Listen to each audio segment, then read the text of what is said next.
Hey, everybody, welcome back to another episode of the Catholic Talk Show. Today, we're going to be talking about one of the hardest prayers to pray in Christendom.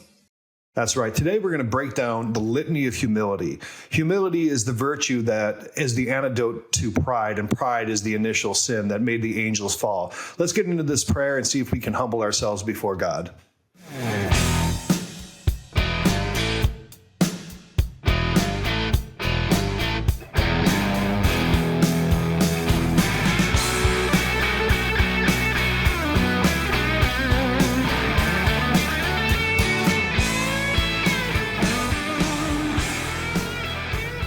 All right, yeah, I remember praying this prayer. Somebody gave it to me probably because they thought I was very prideful a while back. But before we get into this, we want you to like, subscribe, and comment if you can on our videos so that we can get that out through the algorithm to a lot of people. We don't like saying it every time, but it's just a necessary evil on YouTube. If you're listening to us, you can go on a podcast. You can go to our website and find out all the ways to listen. We have all the different places you can listen there.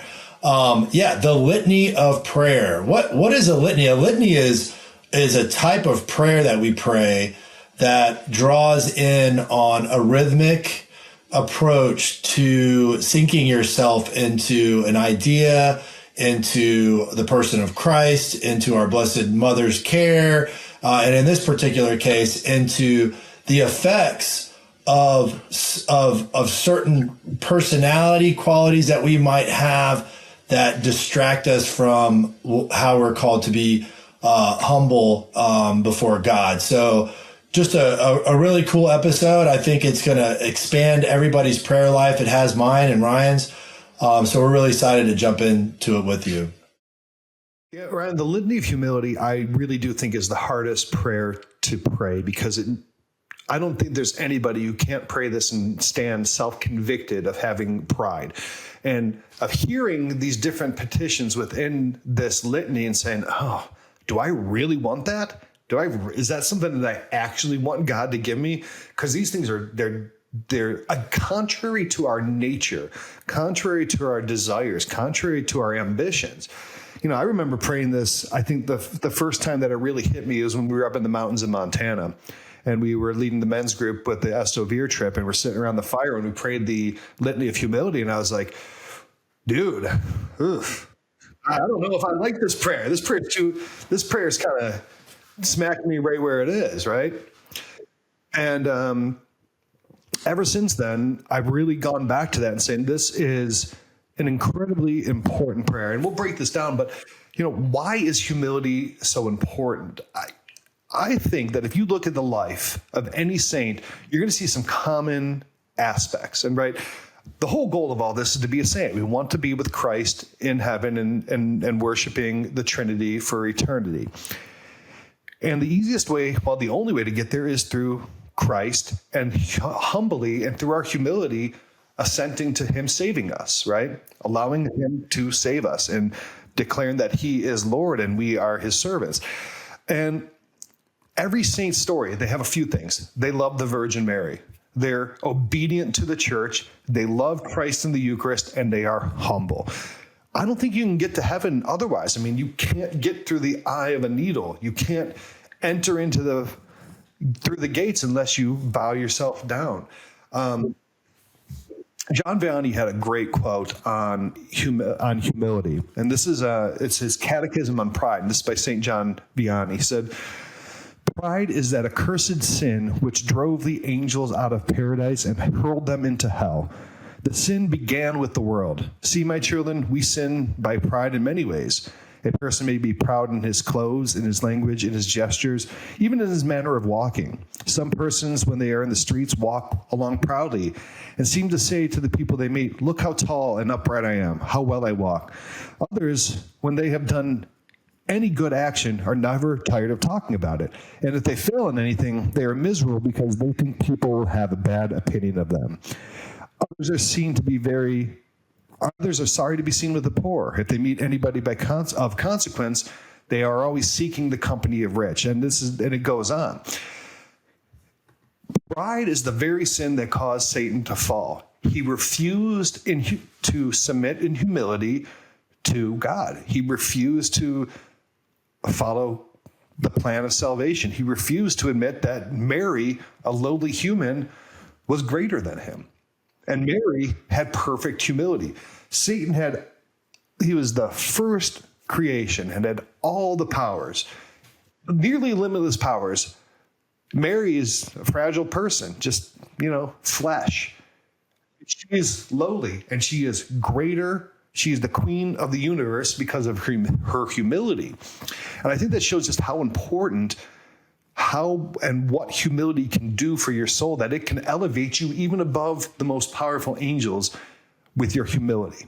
And that's why this prayer to me is such a powerful one in its outcome, even if it hurts to say it. Yeah. And it's really important to know that I think even before the fall, in God being perfect, outside of space and time, there's no time, there's no creation. It was an act of humility to share, to desire to share in their life with us, right? It's an act of humility after this pride and this fall of the angel Lucifer, and after the fall of humanity in their disobedience to God. It's an act of humility to draw us back to God the Father by offering his son to us to die a horrible death. So I think when we talk about humility, in this, we need to have this framework of like that we're sharing in the life of God. We're not humbling ourselves before some mighty and power God that doesn't have humility. We're actually sharing in the humility of God, in the humility of Christ becoming a child to a young lady, right? And to allow humanity to care for him, a broken humanity to care for him, to allow him to proclaim the gospel to everybody in humility, and then to eventually obey his Father and die on the cross for us. So as we get into this, recognize that humility is a very important aspect of who God is. And so you can look at the gospel. I mean, in today's gospel, humility was a part of it. You look at the proclamation of the gospel when all the apostles are like, where am I going to sit? And are you going to like just tear down the power structures of the world? Like I've seen you like walk on water, man. Let's go kick some ass over here. Like he constantly turns our focus back to the kingdom of God, which is completely different than what we see in the world today. And what John Vianney expressed so perfectly, and something that is about humanity that's never changed. Humanity has never changed. Broken humanity, pride, it has done the same thing since John Vianney wrote about it up until now, right? And so as we, use this litany form of prayer and we go through it, what we're litanizing, so to speak, is all of these aspects that draw us out of this humility and into pride. And boy, let me tell you, Ryan, this is some serious, it's some dude stuff, man. Yes, it is. Or some woman stuff, but whatever it is, I mean, this prayer, like saying a Hail Mary is beautiful, and it's a nice petition to Our Lady, and it's the most efficacious prayer. But the Litany of Humility is gonna hit you. It's going to make you realize things about yourself, and whether or not, if you were given the choice to enter into heaven tomorrow, if you would really even want to go there, right? Because I think a lot of people, they think when they're going to go to heaven, it's just going to be sweet. It's just going to be like, I'm a celebrity. I get to eat whatever I want, and I have powers. I float around, and nothing bad ever happens. That's not what heaven's going to be like. Heaven's going to be perfect communion with the will of God. It's going to be perfect submission to God. It's going to be worshiping God with the angels, with the seraphim, and singing holy, holy, holy for eternity in the divine presence.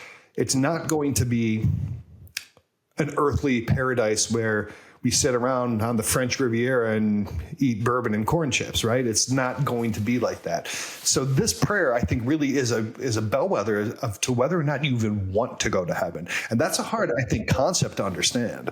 Yeah, it's total barometer That's right. for our life right now, but also for the life to come. And it's also a means to lasting peace and fulfillment as well. I think a lot of us, and especially in the American culture, we expect heaven to be like, hey man, you were really good on earth. Like you have a special, and you see it again with the apostles. It's like, I want to be his best student, right? I want to be his best servant. I want to be, when people see me, I want them to see the most Christ in me. And gosh, we all fall into this. All of us do. And you can't possess it completely. That's the thing about humility. It's never something that one can just completely, utterly possess. It's something that's continually, an exercise of humility that grows and becomes stronger, but never is completely there.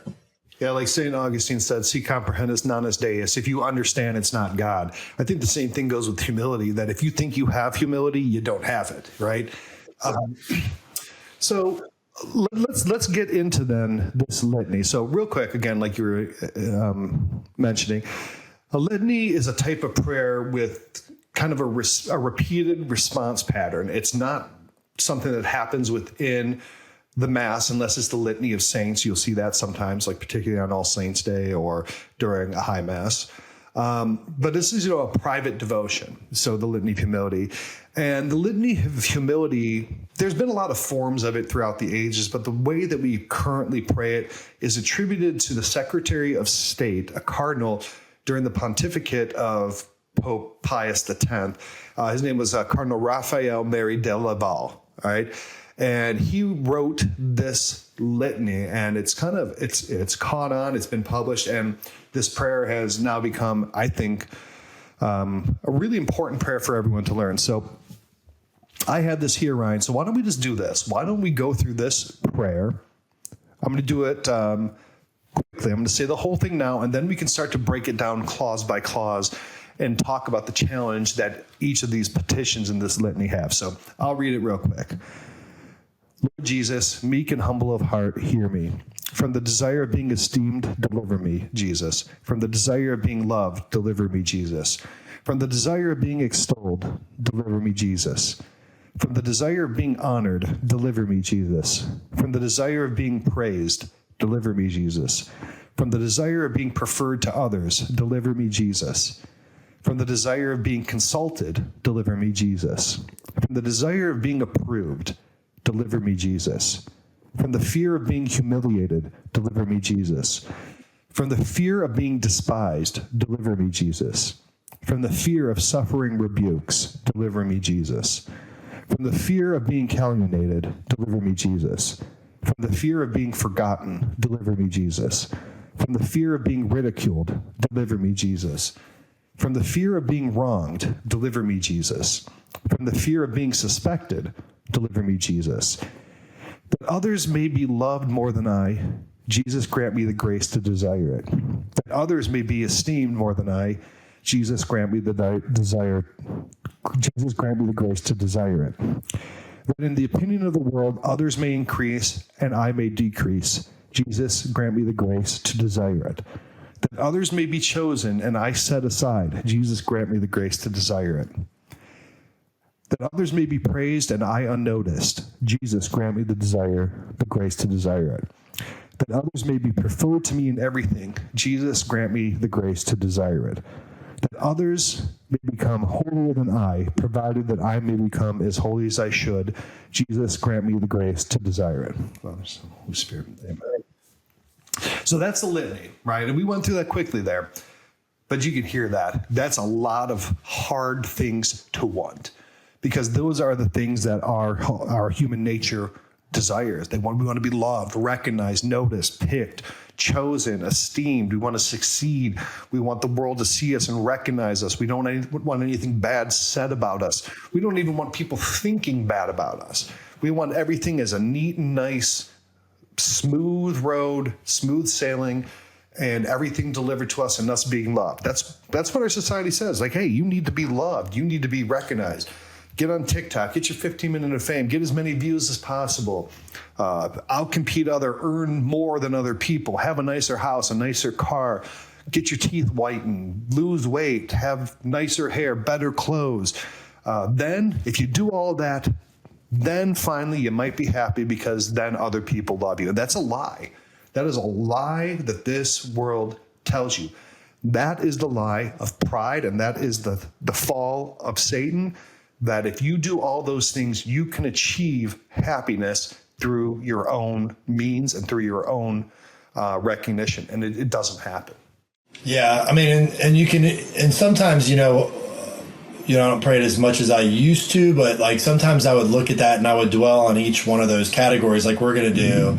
And then I would look at like how, evil can enter in through those as like doors, right? Like from the desire of being, let's just say, esteemed, right? It's like I want attention because I've done something good, or I want attention because I have not received attention before in the past and I've got a little taste of it and now I want more.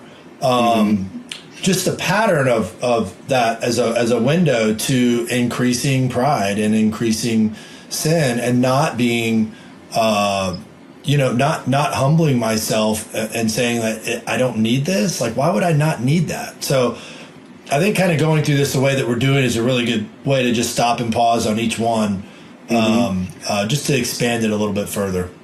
Ryan, every time I pray this, I discover something new. And just this time and in what you were saying made me realize that all these things, it's typically about wanting to be loved, right? I mean, if you want to be esteemed or respected or chosen, you want to be loved. And nothing and no one can ever love you like God does. And if you are seeking the fulfillment of love anywhere besides God, you're always going to be unsatisfied, because every person has a God-sized hole in them. And no amount of things could ever fill it up, because the only thing big enough to ever fill that up is the infinite, and that's the infinite love of God. So if you're trying to be loved through esteem or through pride of place or from recognition, you're never going to be happy. You're always going to need more. You're just going to be throwing all these things into the big black hole in your soul and never get anywhere. But as soon as you humble yourself and saying, I don't need these things, God, only you. Yeah. And then that's when you'll be happy.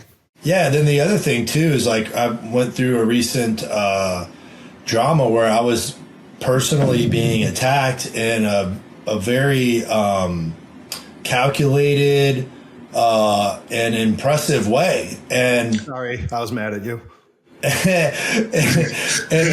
then what was my response? It was like indignation, like I want to go over there and and I'm like, no, I should be happy.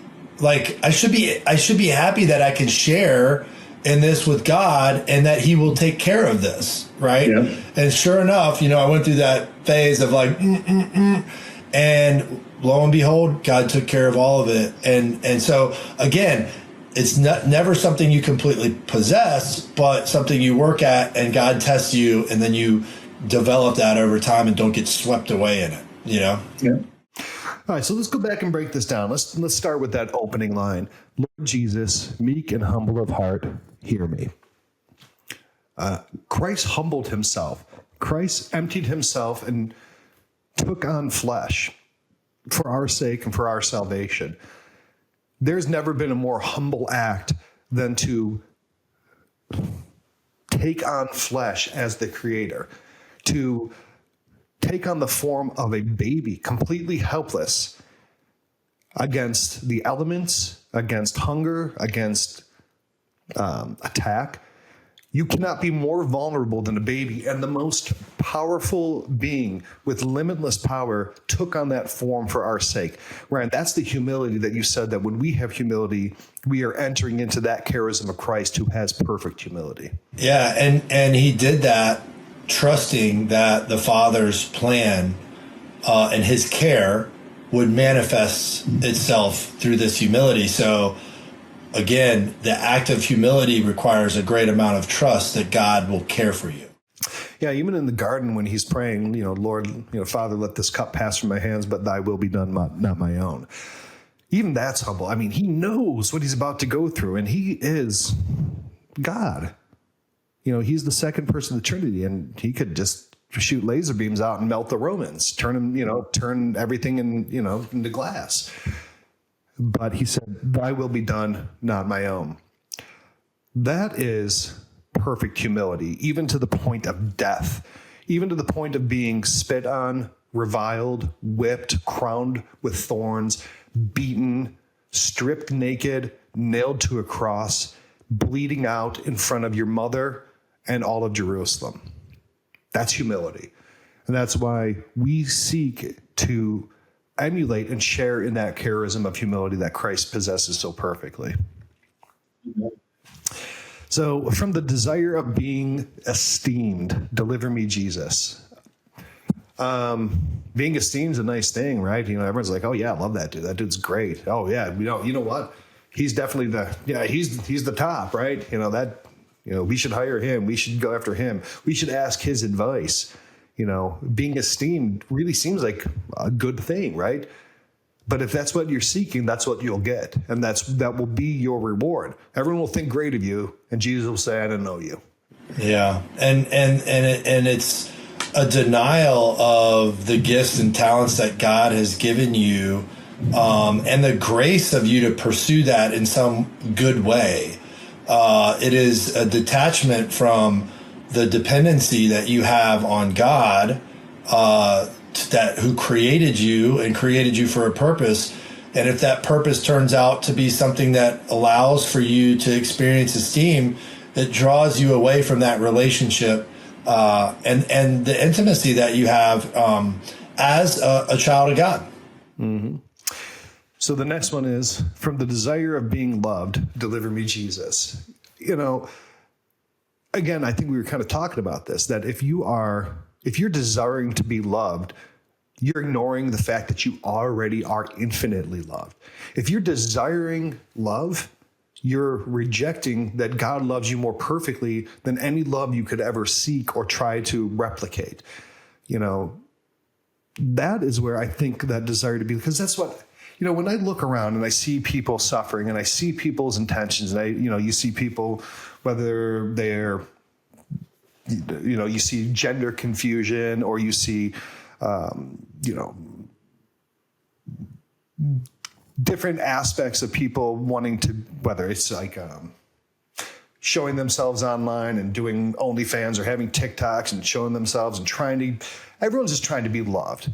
And it manifests itself in really ugly ways because they're trying to find something that they already have that they've rejected. And that's the problem with trying to find love, is that you're just not accepting God's love. Yeah, even as Catholics, right. we still get caught in it. Like, look at my life now in God. Oh, look at where I'm at right now with God. Right. And what that does is it portrays you as like a better Catholic or like a better Christian. And in reality, it's just like, have you ever experienced just a love to where that is it? Like you experience that love, you hold it, you adore it, you praise God in it, and you don't have to tell anybody about it because it's between you and him. It's between, I often experience that too as well. The other thing too is like, we are made in the image of God and the likeness of God. We are made for love. We're made to see the good in others and to bring that about because we are made in his image. We are not made in our own image. We are not creating our own image, which is what we do online. We create this image of ourselves, and God created that image of us first, right? Yep. And it's so hard to portray that to somebody in a picture in 20, 30, 100 words, It's impossible. Well, God is love, and what other love do you need besides that? So the next one, from the desire of being extolled, deliver me, Jesus.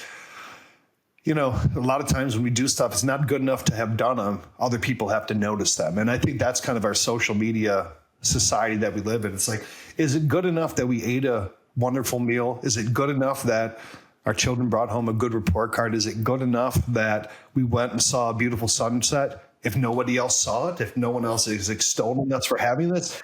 Do I see a beach if no one else sees it? Of course I do. But this desire to say, wow, they're doing this. That's becoming more and more of a problem all the time, to where we are now abrogating our own in the moment sense of wonder and appreciating life as it happens to us, because we're already thinking, got to make sure that I get my points out of this. Like, I don't care about the sunset. I just got to let everyone know that I saw this sunset. I need people to know that I'm doing this stuff. And that's a shame. Yeah. And you see it too, like in comments too. It's just like, wow, you're so great. Like, you're living your best, like, I'm so jealous, like, it's just like, it just feeds into everybody else's desire in that space to do that. Mm-hmm. And again, we're using social media because it's so prevalent and it's harmed so many people, millions and millions of kids and all that. But you look at, St. Francis, for example, had everything. And it's just like his parents just wanted him to experience this, being extolled in his community and being a part of actually sharing in his extolment, from them as parents. Like, I want you to be extolled because I'm going to be more extolled, and he just takes all of his clothes off. He's like, I'm done with this crap, man, thanks be to God. But yeah, it's in social media, it's also shared, like I think parents do with children, like in sports, it's just like, I want my kid to be really good at sports because I get to share in that. Right. Mm-hmm. So it goes past just your own self. It's pervasive among everybody around you. And here's, each one of these things sounds like something that's a good thing. Like, oh, esteemed, loved, extolled. That sounds like great stuff, right? And we're saying, Jesus, no thanks, I don't want it. That's what makes this prayer so hard. The next two are kind of similar to that. And it's from the desire of being praised and from the desire of being honored. Deliver me, Jesus. They're similar, but I think there's different sense. Honored would, I think, have the connotation of I'm above somebody else. Not even that they're talking about me, but I want them to know that I have the pride of place, that I have a higher seat at the table, that, like the apostles, who's going to sit next to you in heaven, right? Well, the first shall be last, and the person who desires to sit at the head of the table will sit at the end of the table. Same thing with being praised, right? Oh gosh, we want people to say nice things about us because everyone's looking for validation. Everyone's looking for, everyone's full of doubt. Everyone's full of anxieties and fears and loneliness, and they want to be praised. And when they're praised, it's like shooting pure, emotional drugs right into your veins. Like, hey, this is what I need. I'm doing all right. And again, that kind of comes from a rejection of willing to be completely abandoned to God's will. And it shows that you're holding on so tight that, like, okay, look, I'm doing everything I can, and I just need someone to say that I'm doing good, and then that will validate my actions and myself as a thing, as a person. Yeah, it's amazing that a real, true, good act, that sin can go in there and make it worthless before God. Right. I was at Mass last night at Father Matt King's parish. Shout out to him. Shout out to Matt King. Yeah, he's doing great. And, my wife was in line to talk to him. And then when we were done, he's like, this guy comes with his dog every night and he picks up trash in the parking lot and then he hangs it on the door. He's like, I've never spoken to him. It's just all he does every Sunday night, once a week. Comes, picks it up, leaves it on the door, leaves, doesn't want me to thank him, just like walks right. And he goes, that guy's going to be a saint one day. That's what he said to me. He's like the guy that doesn't want you to thank him. He just wants to do something because God has done something for him, Yeah. Yeah. Do not let your left hand know what your right hand is doing, right? Just do it. Because, if you get your reward here, if everyone says, wow, he's a great guy, he cleans up garbage, well, then you got your reward. That's what you were looking for, right? And if you're looking for a reward, your only reward should be that you are doing God's will. That's the reward. That's the goal, not, having Father Matt King, as awesome as that guy is, to say, hey, thanks for picking up garbage, And does Father Matt King thank you for throwing garbage everywhere, Ryan? And providing the pathway for sainthood for this guy? Because I know it's you, dude. I've seen you. I was just thinking, now that you said that, how we're trained in humility as parents, because, we give our kids so much, meaning, a home and food and all these things, and they just break them and just don't take care of them. And you trying to nurture them into respecting that. And sometimes it's like, I want you to respect me. But they break you over time, right? To where it's just like, I'm nothing around here. Well, I think that's a good example of why the birth rates are plummeting in the Western world. Like, why would I have kids that are going to poop their diapers and break my stuff and cost money and make me run them around, and I can't go out to the bars drinking because I got to come home to a kid, and if I do, I get a babysitter? And why would anyone want to do that if they're only focused on themselves, if they're just seeking all these worldly attributes? Why would anyone want that? And I think that's really the fundamental cause of why we're seeing these precipitous falls in birth rate, while we're seeing the massive explosion of contraception and abortion, or even in just hookup culture and in homosexual lifestyles. They are all things that don't lead to children, because we don't want children. We want ourselves. We want ourselves to be satiated and to have experiences. And to have children is a humbling, I was going to say humiliating, it's that too, but it is a humbling experience, because you now have to live for someone besides yourself.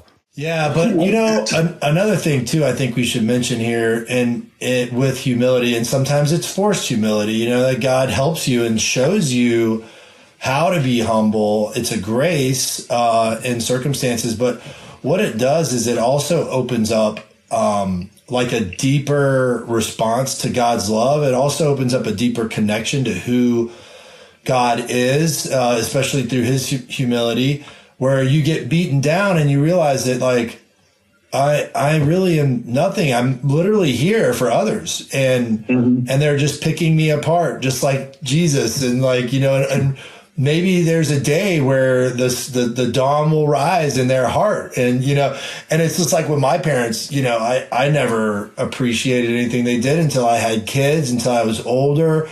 Just realized like how much I put them through, as a child. And then I realized, looking back, okay, that dawn rose for them 30 years later, right? Like, and I don't need the dawn. Yeah. I don't need the dawn. Am I right? It might rise in their heart. I don't know. It's not for me to know, but, I do think, the Catechism says humility is the foundation of prayer. And it's basically the utter dependence on God and knowing that he can take care of everything if we just put it on him. And I think a lot of our circumstances, especially as parents, draw us into that reality of dependence on God, where we just say, you know what? It is what it is. God steer me in the right direction. I got no control over all this stuff, Yeah. Well, I always say that I think that having the ability to create life through having children is the most human beings will ever approach to being like God. And so I think that's also why Satan attacks that so hard, why Our Lady of Fatima said that the family will be the final battleground. But, if you can create life and it's a humbling experience, I think you can, again, infer from that, God's design for us and how God feels. I mean, God gave us everything, made it perfect for us, and we screwed that one up pretty quick. I mean, we didn't even make it past 2 people before we blew that one, right? Let alone the many billions who've lived. Yeah, and he's got patience with us and, forgives us and has shown us the way to get our asses beat, All right. But then, hey, it did take the sun to rise for that to get fixed, right? That's it. All right, so the next one, from the desire of being preferred to others, deliver me. That's a tough one, right? I would want everyone watching this to like our show more than Matt Fradd or Taylor Marshall or Trent Horn or Jimmy Aiken. Who doesn't want that? And then when you're watching this, I want you to like me more than Delacrosse or Father Rich, right? That's what everyone wants. Everyone wants to be preferred. They want to be picked because it's a validation. It's a validation that you're good, that you are worthy. And that, I think, forgets the fact that God created you and created the whole universe with all the love in the world. God created you masterfully, and you are wonderfully and fearfully made. You don't need to be preferred to have that, because you already have it. And as we're going through this, I'm seeing that a lot of this is a rejection of things that we already have in search of imitations or counterfeits of something we already have through God. Yeah. I mean, you can also kind of reverse this too, is like, how many times do we like look down on other people? And it's a preference for ourselves, right? We're preferring us over others. I think that might be later in the litany, but there's also, that too as well. And, it's something that we all experience, right? It's something that we all experience. And humility is that action of like denying that, when you see it come up and saying, you know what, God, help me, to not want to be preferred to others, Yeah. Oh, Ryan, I prefer you to others. I prefer you to others too, Ryan. I don't want that. I don't want that. I set you up for that. I set you up, man. I was in that, bro. I was in that. I knew. Locked it. All right. So the next one, from the desire of being consulted, deliver me, Jesus, right? Everyone wants to feel like their opinion matters and like, they can fix it and they have power. I think that's what this one gets to. Like, hey, you should come to me before that. Like, I'm wise. I know a thing or two. Like, why would you not come to me when you're trying to solve this problem? This is my wheelhouse.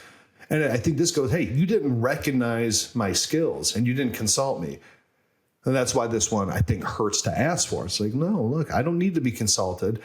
I mean, I'll offer it to anybody who asks for it, but I'm not seeking it. I'm not seeking to say, hey, I know quite a bit of thing or two about this. You might want to, talk to old Ryan here next time you get in that situation, right? And that's just trying to put myself in a place of either undue leadership or control over another person for my own aggrandizement. That's where this is problematic. Yeah, and then the other thing too is like how many, especially with guys. I know you guys out there listening. Like when you have a conversation with somebody. Many times it's females or just people with problems that want to vent. Our mind just goes into like, oh, I've been through that. I think I know. Yeah, I know what's going on. I want to fix it. You don't really like listen to them completely. You're just like, hey, I got it. Yeah, as soon as they're done talking, I'm just going to fix their problems. And I think that what happens when you enact humility there and you just decide like, I'm just going to listen to this person and then see if they want help. Right. And just maybe they're trying to vent, like it goes through all that. And then you might discover something about this person that you can pray for, or something about them that, an attribute of that they're in trouble or they're going through something, how they deal with it. Like just stay in it a little bit longer. Don't fix the problem right now. I think sometimes humility can open a window, especially to another person or to somebody you love, where you're understanding, from God is allowed to come in and permeate your heart to see a greater good in somebody than just fixing a problem. That's right. So the next one is from the fear of being approved, deliver me, Jesus, right? Again, seeking validation, saying, hey, what I'm doing is good. What I'm doing is the right thing. I'm not making mistakes. Everyone says, hey, dude's doing it right. And it's an easy judgment. You're saying, okay, look, maybe it's hard to hard to face the judgment of God because no one can stand before it. But look, if someone else is saying I'm doing good, well, hey, I could tell myself I'm doing fine. Like, Ryan, if you tell me, hey, man, you're living a good life, I'm like, okay, I don't need to worry about it. Right. It is. You're right. It introduces laziness. And I mean, have you ever, you played sports, like, man, I had a football coach and we were good, man. We were number one in the state for 2 years. And man, that guy never said anything good. Like, you did a good job. He's like, you're supposed to do that, right? Like, you're supposed to do that. He would only bring out the times where I did something bad. And so, but what did that do? That allowed me to pursue excellence, right, with my teammates and not rest on our laurels because we have another game coming up, and the worst thing a team can do to prepare is think that, you know what, we've just done pretty well over here. We can kind of kick back and relax and, enjoy ourselves. I think a lot of vacations are, drawn up like that too as well, where it's like, yeah, I'm going to go enjoy myself, and then they end up kicking back on it. But yeah, I think there's a lot of human elements to that too as well, seeking out approval and then taking that approval and then diminishing your effort to pursue holiness or to pursue a deeper relationship 100%. With the approval that God gives you. That's a exact breakdown. Yeah, that's right. The next three I'm going to kind of group together: from the fear of being humiliated, from the fear of being despised, and from the fear of suffering rebukes. Deliver me, Jesus. No one wants anyone talking bad about them. How many people fear that, oh no, I'm going to make a mistake. I'm going to do something and everyone's going to laugh at me and everyone's going to talk about me. Everyone's talking behind my back. Everyone's saying, wow, what a fool, right? Well, what does that matter? I mean, what, you never slipped on something? I mean, like, so many people live in such fear of embarrassment that they don't do anything. They never take any chances. They never strive because they're playing life safe, because they're so afraid someone might think negatively of them. And then, you see a lot of the teens and the suicides and all these things that are plaguing our culture. And you're realizing that fear is alive and well in young people who, so bad. Their development in that time of their life is to find their way into life among peers with support, right? And so, with this kind of stuff, the bullying and all this stuff online, it's like that fear of that manifests itself and breaks a person down to where they feel like their whole life is just a waste and they'd be better off dead than alive. And that's a horrible tragedy in our world, that kids can be left alone by their parents and their peers to feel that way and not be loved, and taught this angle in their life of experiencing humility within it and forgiving the other, Yep. And I'd include in this, with those last three, also this one, from the fear of being calumniated, for people telling lies about you. It's the same thing, right? Oh, this person did that or whatever. And everyone's so afraid of protecting their image. Everyone's got their own personal brand now. And look, I got to present myself in a certain way. And I do this. I look like this. I will never have a picture shared of me online that I look, a little extra weight, or my hair is this or that, or my clothes are everyone's so careful for curating what they present to others that they can't ever actually be vulnerable with someone else, be open, be honest, be themselves the way that God made them and loved them. And that just puts the shell. It number one, it separates you from other people. But then when you're so much like that, it ultimately will separate you from communion with God, because you are living, the same reason Adam and Eve put on a fig leaf. You're hiding your shame. You're hiding the fact that you're imperfect, and being imperfect is okay. And if God is for us, who can be against us? Yeah. Facebook has those things like 9 years ago you said this and whatever. Yeah, I don't know.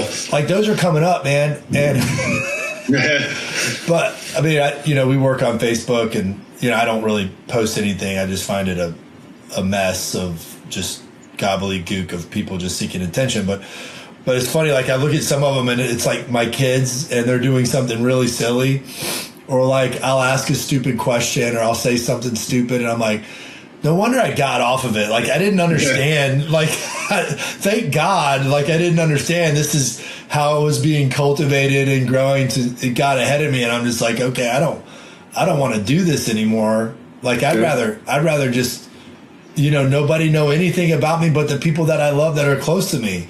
These are the people in my life. And although I love, everybody that's out there, it's just I don't know. I still feel at the end of the day, that's why people like take it out. They go offline for Lent, right? Yeah. And it's just to focus on like the reality, the real reality of life, the way it is.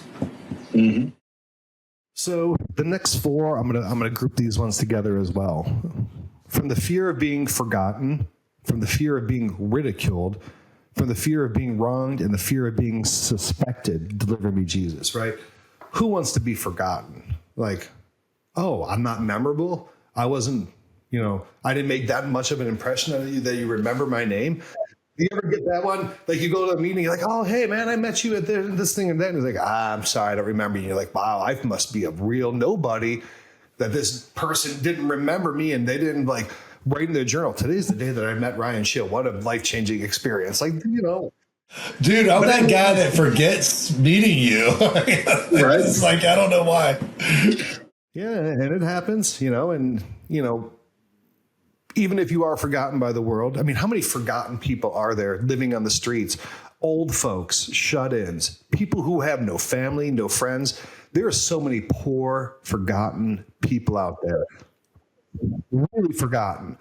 And when we're wallowing in not being, remembered for our memorableness, I mean, there's people out there who are completely cast out of society and shut out and shut off. Those people need our prayers, and if we can only worry about ourselves being forgotten, we can't minister and pray for those people who truly are forgotten, left behind, locked in a jail cell, living in a shack, living a quiet life of desperation, waking up in the morning, going to work, coming at home, never interacting with anyone, eating a dinner by themselves, going to sleep. I mean, there's people out there who are living in abject blankness to the world. So we got to remember that. And the fear of being ridiculed, I mean, no one wants to be made fun of. No one wants to say, wow, Della Cross, dude, he's a joker, right? Who wants that? But Christ was mocked. Christ was ridiculed. Even on the cross, they're like, look, if you are who you say you are, take yourself down. Even while he was dying in the deepest pursuit of humility, he was being ridiculed. From the fear of being wronged, everyone's like so afraid that they're going to have injustice done to them. Christ had injustice done to him. He didn't deserve that. Okay, like if you would have drove a car on the highway, might have got to his perfection. You never know. No, that's heresy. Not possible. But I mean, Christ was wronged. He did not deserve his punishment. We did. So if we are avoiding any sense of ever being wronged, we're avoiding taking up our cross. And the fear of being suspected, right? It's kind of a weird one. I don't really feel suspected a lot, but, have you ever, Ryan, have you ever felt something like that where people are like, say, maybe it was him or your wife saying, hey, what were you up to? And you didn't do anything wrong, right? Oh, there you go. Yeah, you were suspected pretty hard. That's right. That's a good example. Suspicion. No, but, the other thing too, man, I think, we're talking about almost like the definitions and how this all works out. But even in being suspected, allowing myself to be suspected, I think there's by asking God to help you to not want to be suspected, when you don't lose yourself in being suspected, you draw yourself to prayer. And then God meets you in being suspected and then draws you closer to him and his nature of being suspected. And then your relationship, begins to blossom. It's kind of like, a couple of guys going into battle. You're going out with somebody who's done this before, and they're going out ahead of you. But you have to follow him completely and not get distracted. And if you get distracted, you lose all the ability to fight with that person together, and to learn from them along the way. And so I think, when you look at some of these things, you can lose yourself in being angry. You can lose yourself in being prideful, but you can gain so much in, beginning, like the Catechism says, with the fruit of prayer, right? With the foundation of prayer, right? How many people are ridiculed? What's the reaction? Do I go to prayer? Do I pray for my enemy? Or do I get angry and indignant and lose my cool, right? So you have this, like, it's like almost like a fulcrum, you know, you can go either way on this. And what you're doing is you're asking God to help send you into a relationship with him and to be a light to the world, you know? Mm-hmm. So now after those components of the prayer, then it changes gears. Now, before we get into that though, Hallow has a great guide to praying the Litany of Humility on their site and on their app. So if you haven't used Hallow, I really recommend it. You can go to catholictalkshow.com/Hallow, and you could download the app and try it 100% free and see if this is an app that'll help elevate your prayer life. Over 1 billion prayers have been said through this app, and it's the #1 Catholic prayer app for a reason. But they have a great guide on praying the Litany of Humility. It tells you what each one of these are for and how to pray it, what times a year to pray it. They recommend praying it during Lent, which is a great time of, you know, reflective prayer and penance. And this is a penitential prayer, if you ask me. But they also have a lot of other litanies. They have the Litany of the Saint. They have the Litany of Mary. But then they have all the prayers that you could think of, whether it's guided rosaries, divine mercy, night prayer, examination of conscience. They have full scripture. They have chant music. They have lo-fi music. They have group prayers. They have things now where you can go and create a prayer intention and have people all around the world through this app praying for it. They have groups. They have Bishop Barron. They have Father Mike Schmitz. They have Father Josh. They have Sister Miriam. They have Scott Hahn. They have Matt Frad. They don't have us, which we got to pray about in humility for us not having us on there. But fear of being consulted. Fear of being consulted, right? That's it. Which I'm glad they didn't, because we do a bad job, and I'll be. I think they're smart. Yeah, they are smart. But so yeah, go check this thing out. It really is a reason that there's so many people using this. I mean, it was the #1 app in the App Store in all of America. Over all these other apps that billions of dollars behind it, this app was #1 because it's changing people's lives. So again, if you want to try this out, go to catholictalkshow.com/Hallow. And because we sit in a place of honor, you get the first week free. Well, that's right. I think you get the first 30 days free, because they consulted us and esteemed us that they wanted to give that to our audience. That's awesome. That's awesome. So the last part of this litany, it changes gears here. So in the first part, we're saying, hey, these are the things that most people want to avoid. Don't let them happen to us. The second part of this prayer now shifts gears to where we're saying, not for us, but we want other people to have these things that we would think of as good. So, and we'll just go through it. That others may be loved more than I. That others may be esteemed more than I. Then in the opinion of the world, others may increase and I may decrease. That others may be chosen and I set aside. That others may be praised and I unnoticed. That others may be preferred to me in everything. And that others may become holier than I, provided that I become as holy as I should. Jesus, grant me the grace to desire. So now before we were saying we don't want these things. Now we're saying, but we do want them for other people. We want other people to be noticed. We want other people to be loved. We want other people to be consulted. We want other people to have all these things that we think of as goods for them. And that is what God wants for us too. He wants us to have all the good things.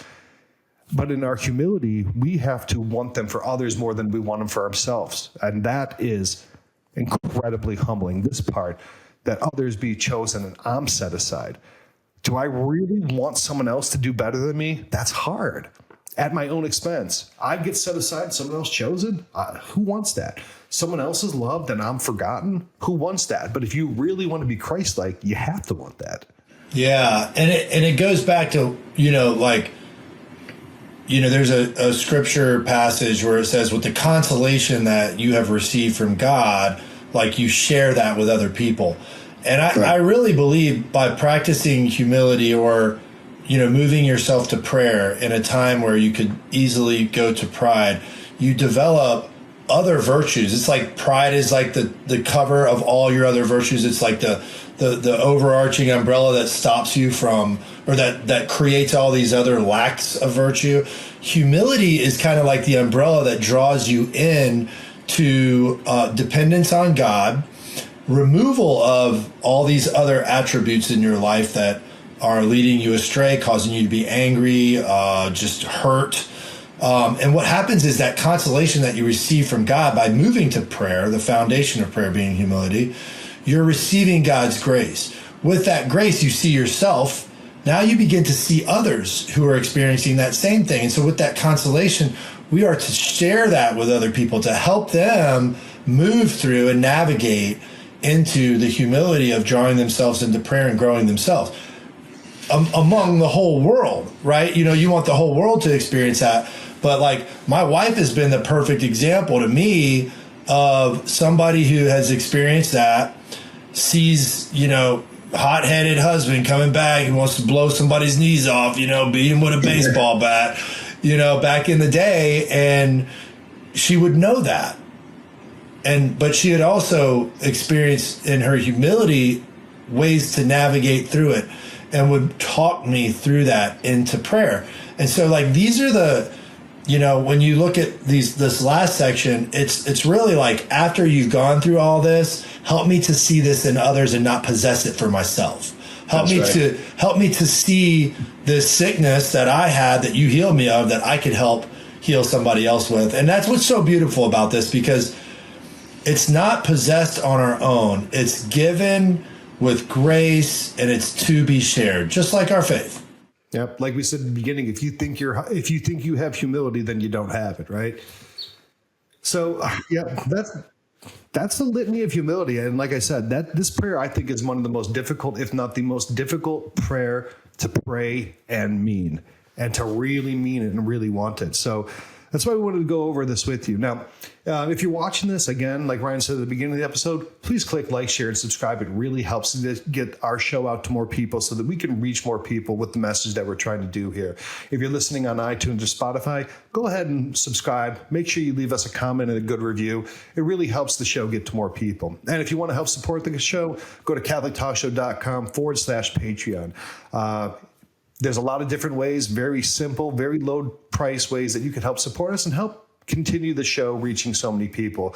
We really appreciate all your support, and we couldn't do it without you. So, Ryan, are you feeling humbled?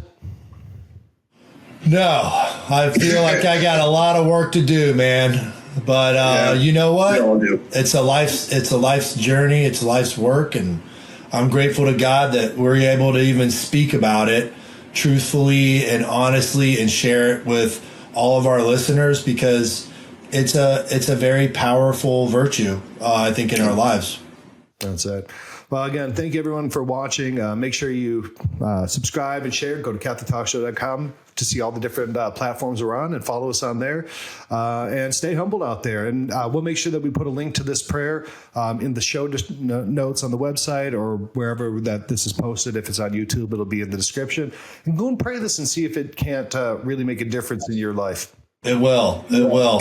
We'll see you guys next week. God bless.